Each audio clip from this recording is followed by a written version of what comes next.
Hi, everybody, and welcome to Be in the Know, Table Games and More. And I'm very excited. We got several weeks of amazing content, and we're going to start off with an amazing person, Angel Espino, right? I don't want to ruin that. No, perfect. You named. Okay, I nailed it the first time. So everybody out there, unless you've not been watching table games or table games conferences for this last several years, Angel is like you have like a not a grand slam, so we need one more conference. But you got a trifecta of wins at the conference. Angel, welcome to Be in the Know. Oh, thank you, Ben. I appreciate you. Thanks for having me here.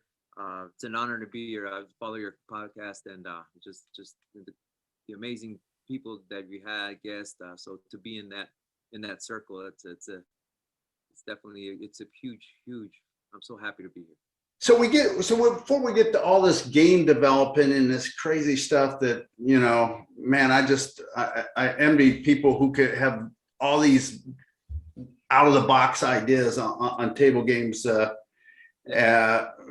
me, I ask that same question to all my guests. How'd you get in this crazy business?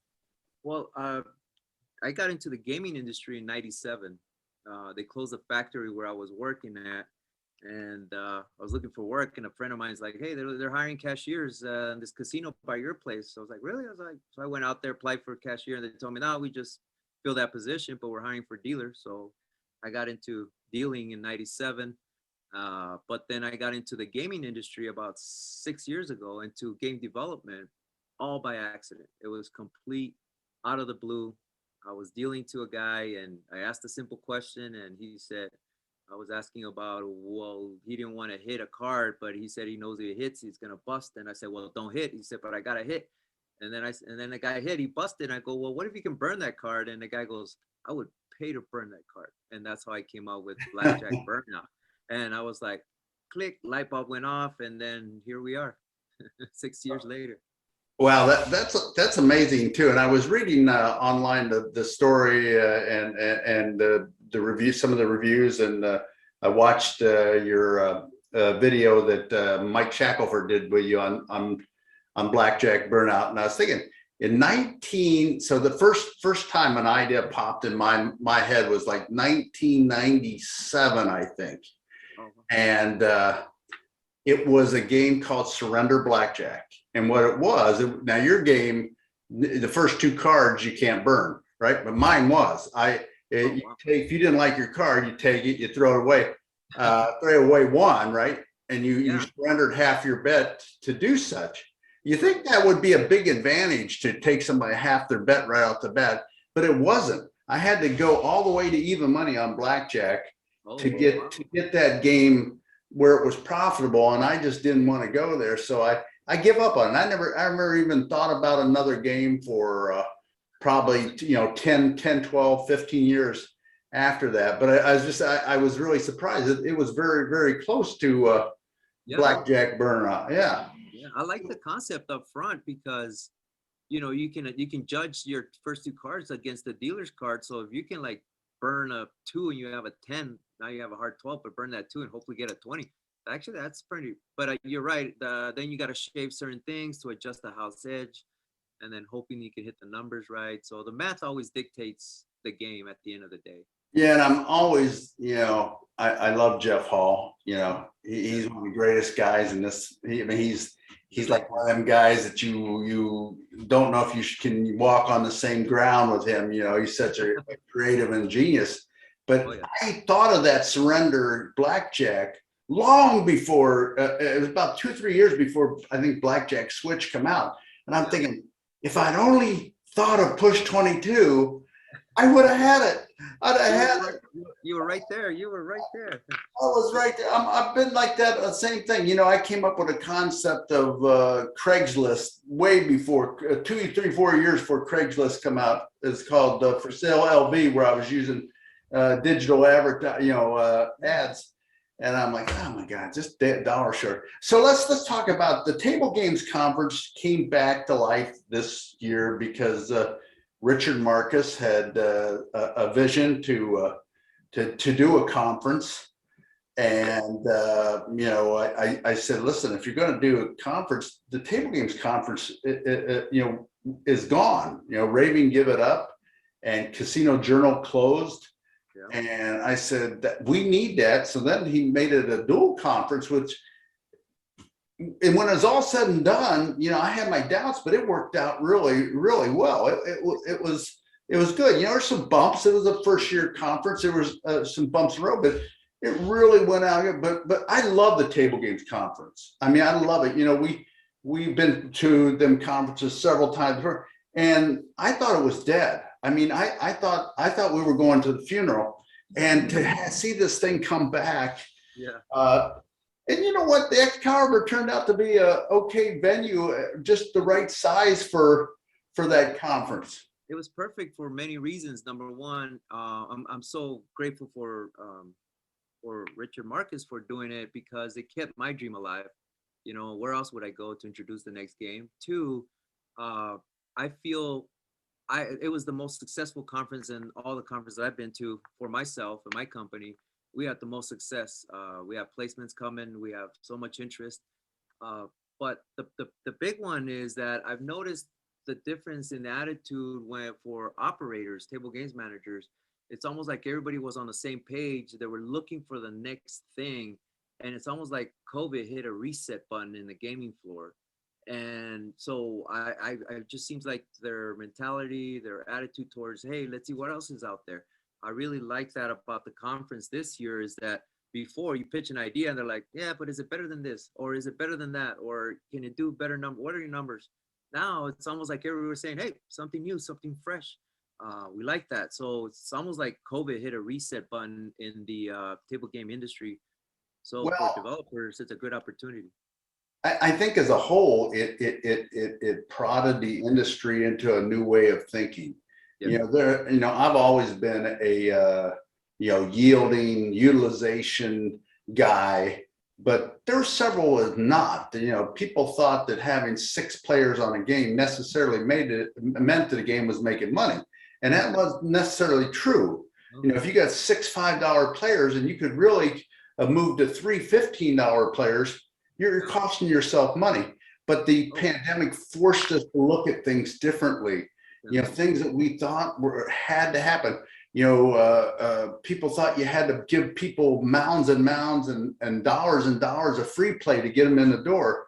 Well, they found out they could cut that down and they'd still come in at the same rate. And all these things that now it says, well, whoa, wait a minute, maybe we should think out of the box, because we got in for a 10-year grind. There's been several phases, and I'm not going to go through all of them. I talk about the slot era and then this, but it had gotten to just such a grind of just, hey, okay, I just put all the side games on the floor, Ultimate Texas Hold'em, 3-card poker. That's it. Call it a day. You might have your outliers like high card flush, but we didn't do that. Now we're thinking about cashless gaming, and ATMs on the games. Side Games has got the Adams. Another company's got another. I think Next Gen's got a on table system, and we're starting to think out of the box on a big way. And then this AI stuff that's coming down. Like you've seen some of the thing. It's just amazing what's going on. And now that's what. So now that spills over into game development, right? People are thinking, well, maybe Ultimate Texas Hold'em ain't the end all. I mean, God bless Roger Snow and all praise the master, but maybe it isn't. I mean, maybe there's something else, and maybe it's pocket rockets, right? So, right. Tell us about pocket rockets. Oh, so Pocket Rockets is a optional side wager for any blackjack game or variation that you have in your gaming floor, and it's all based on the player's first 2 cards. If the player gets 11 or less, which is a great feature, on the player's first 2 cards, 11 or less, you win automatically even money. If the player has an ace involved in the first 2 cards, even money. If there's a blackjack, 3-2 on the main bet and the side wager. And if there's 2 aces, you get 10-1. If there's 2 suited aces, it's 100-1. And the reason we did that is because we kept it 101. We didn't want to go too high for a taxable, slows down the game, hands per hour. So that was one of the features. Plus another feature we really liked is 11 or less, because I kept hearing players complain about it. I kept dealing them really crappy cards of 5-3. Oh, here we go again. I got another so-and-so. I'm like, so I thought about it. Why don't I just pay you you're in a crappy roll of cards. So I just start paying you even money. So that's how the bet came out about. And it was well received at the Table Games Conference. I think all the operators loved how smooth the game was dealt. Minimal dealer player error. Within 2 hands, players caught up to it real fast, and that's the key. Well, the crazy thing is the name is awesome for one thing. Thank you. You guys, and I tell people that are developing games, I said, you got to get a name and lock it in and trademark it. I said, because right now it's so hard to get a patent. Yeah. So, everybody says when they want to blow their nose, hey, I need a Kleenex. But Kleenex is only one brand of Kleenex, but everybody says Kleenex, right? So if you want a game to stick, you need, like, you can call all these games everything you want, but 3-card poker is what people look for, right? Yeah. You call it 3-card prime, or you call it 3-card whatever. It's just not the same. People are looking for that brand, and right. You got to brand your table game, and then that's how you protect it. Right. They can copy it all they want, but they won't necessarily be successful. And Pocket Rockets is a great name, and you got exciting news. I mean, you've sold the rest of your games to, or in the process of completing the transaction to sell your other games to an online casino outfit, right? Yes, and that's what's going to give us a lot of leverage to develop more games and promote our new game, Pocket Rockets Blackjack. We have a new Pai-Gow game coming out. We have another craps side wager coming out, and we're working on new and exciting things. My team have an amazing group of game developers that we work together. We brainstorm. We're all craps dealers. We just sit around and have dinner and just pick each other's ideas apart and build each other up. And hey, what about this? So by selling the previous library, that was my library that I put together. It's going to give us a lot of leverage and be able to go out there, market ourselves, and promote. We'll be out there at G2E, and we're going to make an impact at G2E, and then hopefully NIGA next year, and then from there, Table Games Conference, and then just come in with more games and more impactful, innovative games. Well, the game catalogs are getting stagnant. I mean, they are, and they're just, I'm not going to name their names, but all these big companies who all they do is copy from each other now. And for a while they said, well, a couple of them said, well, we're not going to do that. We're not going to do that. And then all of a sudden somebody copied somebody else's game. Now they're all doing it. I mean, that's all they do. Yeah. They just call them different names, and Yeah. And it's funny you said that. It's funny you said that, because I've had 2 of my games being copied already, and people call me like, "Hey, somebody's selling your game, named it so and so, and this guy named it," and I go, what? It's okay. Yeah. I'm gonna innovate. I'm gonna innovate. We're not gonna copy, and if people want to copy us, I can't stop them. Number one. Yeah. 2, it's to me, it's a compliment. People like our game so much they want to invest their money and try to copy us. But that's right. Take your chance, and that's the best form of flattery. And here the thing is, I mean, I'm going to tell you guys something out there in the world. Angel's got a little bit of an art degree, aren't you? Like you do have especially in art, so you design all these logos and stuff yourself, don't you? So take your best shot, because he's going to have you beat right off the bat with a great name and a great logo. So that's the branding's what it's all about. So branding, yeah, that's key. Yeah, and I'm lucky to have a bachelor's degree from the Art Institute of Colorado. So I have a design degree, but I got to give credit to my layout designer, my logo designer. Dan Stein is an amazing graphic designer, marketing genius. Deb Conocente from Cambridge Design does my layouts. She's amazing, so talented. But like I've said before in my acceptance speech for the award, is I'm only good as my team. You know, I have a team that people that come with me to sell my games are dealers. They know how to deal precisely. They walk their game. They deal how they're gonna see the game being dealt like you would on the gaming floor. My graphic designers, my marketing team. So yeah, it's not just me, but just surround myself with a lot of talent.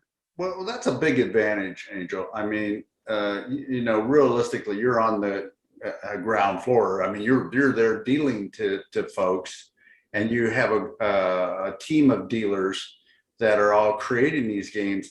And it ain't a matter, well, the layout's going to be designed funky, and you can't really make that turn, and it's going to slow the game because you guys know what that takes. It's not somebody in some office or lab saying, well, yeah, I think they'll be able to, that's no big deal. They got this 2 inches of space. Well, wait a minute. The shoe goes there. The shoe has to sit there, buddy. And how many times have you seen layouts and they come out and you're like, oh my God, I can't deal on this thing, so. And game protection is key. When we're breaking down a game within ourselves, we're looking at game protection, hands per hour. How fast can we teach the game? Do I, as a dealer, do I even want to deal the game? Would I have fun doing it? Would I enjoy doing it? And the number one barrier from keeping a game from succeeding is dealers. They're your frontline salespeople. If they're standing there in a game, they don't want to deal, it's not going to help your game. So having that background, when we're excited, we have an idea, we're excited, we're out there selling it, we want to deal it. That's how we want to put it. We want to put it in the gaming floor. We want you to get excited about putting it in the gaming floor. And it was made pretty clear in the conference, by Shackelford when he was talking about advantage play.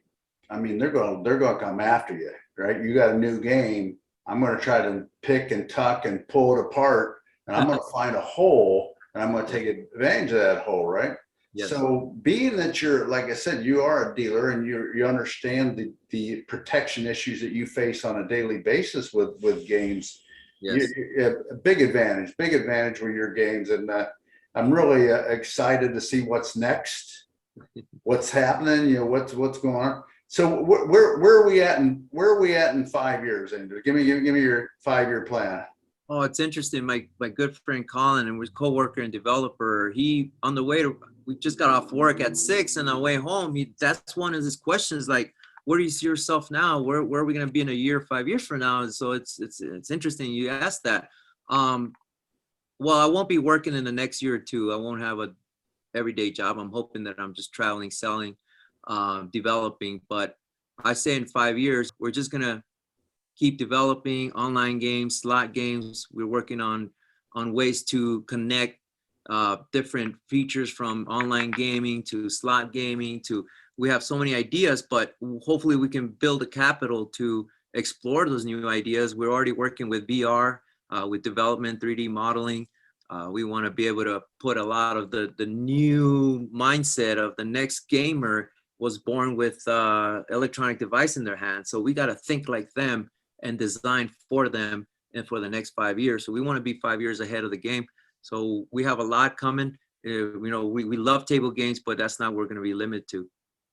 Well, the door has opened. We were talking about it before we went on the air here that, with the spread of iGaming throughout the country, we're not limited to 3, 4, 5, 6, 7 payoffs. We could have 14 payoffs on a side bet, right?